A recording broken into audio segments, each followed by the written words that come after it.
Hey guys, Rob here again. I'm doing the secondary video for the guild raid now. So this is the first day I did the solo raid stuff. Second day I'm now doing the guild raid. So again, this was another requested video regarding how to strategize and orchestrate attack with your guild. And I guess really the only thing I can tell you guys is that be a part of an active guild. I've been part of several different guilds since I started the game, and I'll start off with was Empire Knights or whatever it was I was part of, and then that was a good guild. And then the next one I was part of was, of course, Empire, which was great. Just that started losing activity. I think we got a little too big too fast for the player types that we were in there. And then now I'm part of Trident, and Trident's extremely active. Have 4 different groups together, orchestrating attacks, rotating players. So a very organized, well-oiled machine. So my advice on that front would be a part of an active guild. You really should be a part of a guild that actually has a passion for the game, that wants to succeed in the game, and wants to, be top dog. So, I mean, again, if you're recreational, then being in a very aggressive guild like that's probably not for you. But if you do have a passion for the game, and when I say passion for the game, I'm not saying every hour of your day needs to be devoted to playing this damn thing. That's not what anybody's saying. But you do have to have interest in succeeding and actually progressing in the game. If you're just playing it because you downloaded it, because somebody referred you, and you're just kind of, I'm not really passionate about it, I don't really have a good sense of strategy, then absolutely don't be a part of an active guild, because they're eventually will boot you and you'll just get a sour taste in your mouth. So it's just not worth your time. But be a part of an active guild, a guild that wants to attack at a certain set time, that wants to coordinate, and so on and so forth. That's kind of what I'd say. So that being said, as the guild right now, we've already progressed to 31. We have a wave of groups that attack at certain times based on their level and skill of their heroes, as well as their minions. So phase 1 attacks up to a certain number, and after that number, I think it's 25, level 25 and beyond, everybody starts to attack. So same strategy as yesterday, based on your hero level, based on your level of your minions.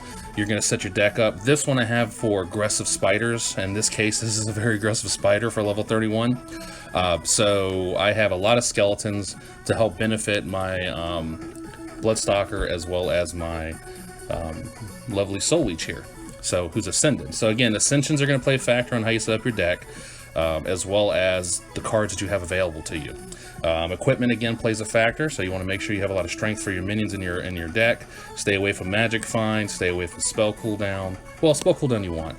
Stay away from portal health, and stay away from portal regeneration. Spell cooldown you want, critical chance you definitely want, siege damage is a must, and minion power is a must. So let's go ahead and do a battle. As you see, I have the spells over here, or the arrows and the fury. So those are the ones you want to use. So let's go ahead and do this, guys. So again, utilize your scrolls as you need to. This one does not grab initially, so I'm just throwing things down. Staying away from the middle lane if I can help it. Spits, or she spits. Now I'm going to go ahead and put my Soul Leech down. I'm going to let them do the stomps, and now I'm going to go ahead and start doing some freezing. I probably missed a stomp. I think this one does 3 stomps initially, but I wanted to kind of get some skeletons on the field. Yeah, there was an extra stomp, that's what I thought. So now I'm gonna throw my skeletons down. That should help control any grabs that this thing starts to do. I'm gonna throw another Fearless Leader up top. Use this. Go ahead and use those. Now I'm gonna start throwing things into the back. Don't put things in the middle lane unless you really think you have to. Like if it's a non-aggressive spider. Since I know this one's gonna start doing a shit ton of stomps here in a minute, I'm putting everything back lane so I can try to avoid as much stomp damage as I can. Now, of course, this thing is not really stomping at the moment, but it will start doing that again. Here it goes. So I think it does 4 stomps total. So I'm gonna freeze right here just so I can use a wind just so I can get some additional damage in. Then I'm gonna start continuously throwing in the back, pulling things back, let them do. Alright, so now he's doing the grab rotation. Do a 4 stomp. There it goes. And now I'm gonna throw my skeletons down. Fury in the middle. Oh, 5 stomps. I'm sorry. I thought it was 4 stomps. Alright, so I'm gonna go ahead and throw that down there. Let the skeleton start doing some damage. Put her down there. throw the arrows, and now this is the last stretch, 10 seconds, and now they're giving me stuff that I really can't do anything to build off of.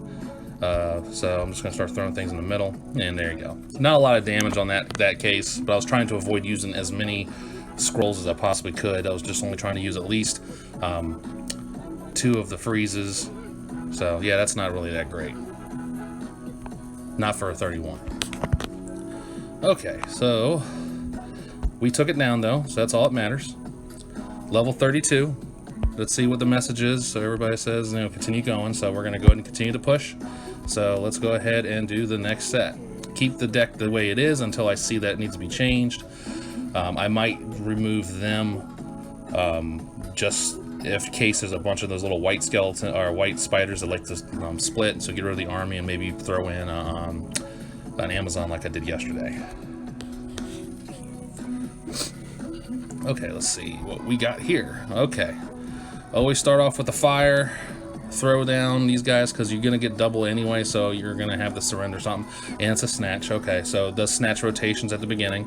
So I'm gonna go ahead and now start throwing things down. See, if you bypass the snatch rotation, they will, you know, kind of migrate to the next. So if they don't have anything to act on, they're just gonna go ahead and just leave it alone.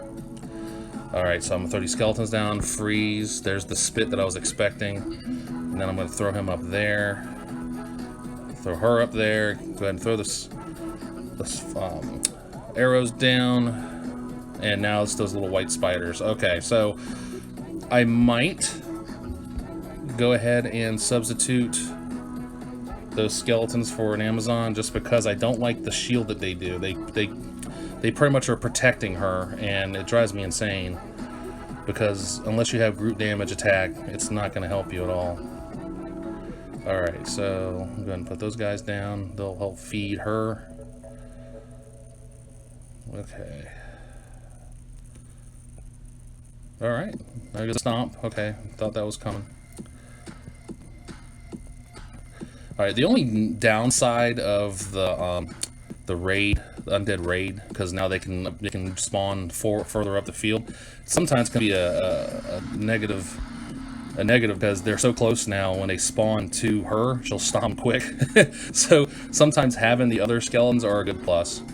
See, look, see, he just grabbed the construct. Even though all these skeletons are over the place, they hate with a passion the construct. They will get rid of him as fast as possible. Okay, so that wasn't too bad. Again, minimal scrolls used. 22 million. That's not too bad, I guess, for not using any scrolls.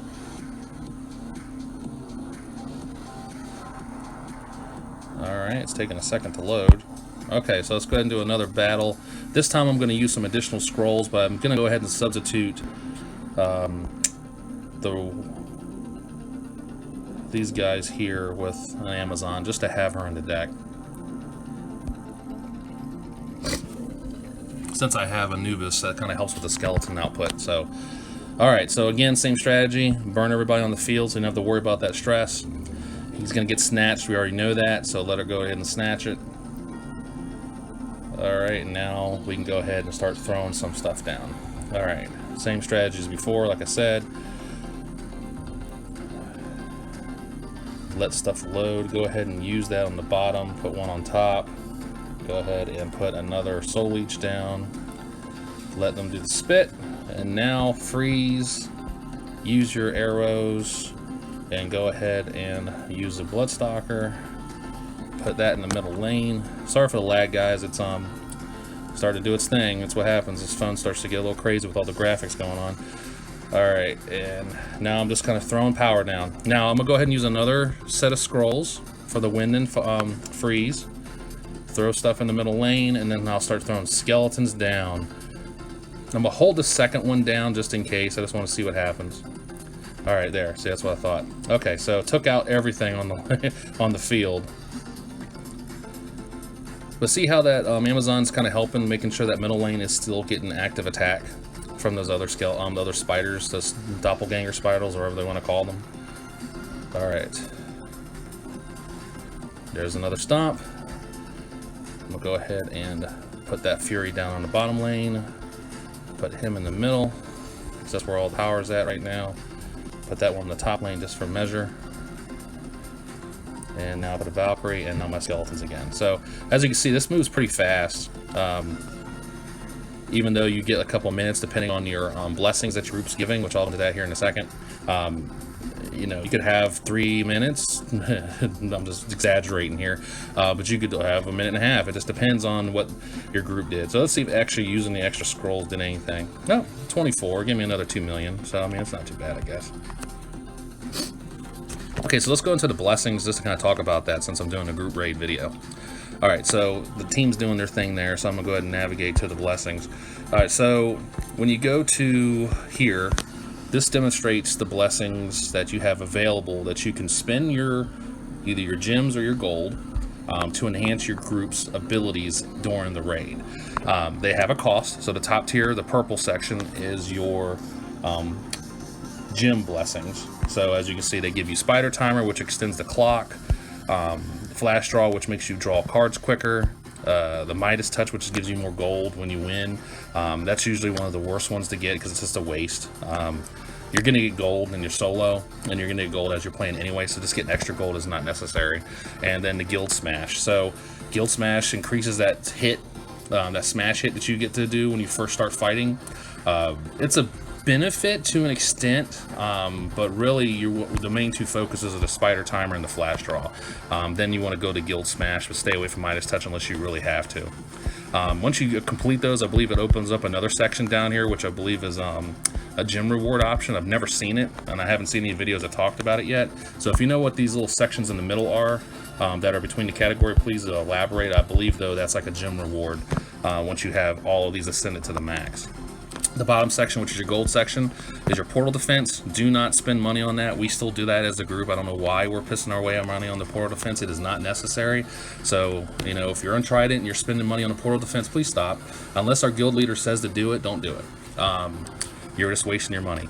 Then you have your minion frenzy, which is maxed out at 60% extra on your minion, which is you know, their attack speed. Then you have your siege damage, which is the amount of damage that they're doing toward the boss. And then your minion power, which we have maxed out as well, which you know, increases the strength, the health and the strength that they attack with. So blessings are very important. So if you have the resources, please you know, contribute such to your guild so that you can maximize your attack power as a group when you're trying to organize your attacks. The gems are the most expensive ones because gems are the most hardest to get. So unless you're buying packages to get gems, don't waste your money unless you can honestly contribute. I get the daily stuff from the game because I pay for the 30-day benefit package because I think it's worth the money based on what you spend. So I get that, so I'm always recuperating gems, so I have no problem contributing gems on every event. But it can get expensive, and it does get daunting trying to continuously contribute that. So that's all I really have to say about that. In your guild hall, you can actually look at how you're progressing from a damage perspective. You want to see what you're doing from a contribution, so who's contributing the most in gems, who's contributing the most in gold, who's doing the most damage as output right now. Pretty low because I've only started group 25 after level 25.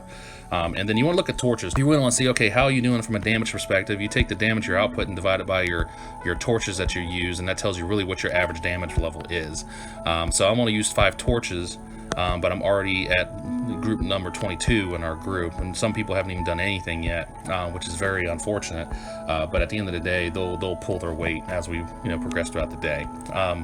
But that's really it for the group raid, guys. I don't know what else really to try to explain. Blessings are important. Communicate and rallying your group is important.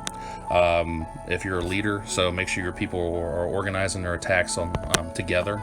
And when you're attacking, attack together. I mean, don't try to do it yourself. You can see the amount of health this damn thing has. There is no way, unless you're doing the first like 20 levels, that you're going to be able to take this thing down, even if you're a level 8 or whatnot. It's a daunting task to try to do it yourself, and you're going to burn through all your resources. It's just not worth it. Make sure you're farming your guild torches in the solo event, because you need those in order to participate in the guild event. So solo is important to progress.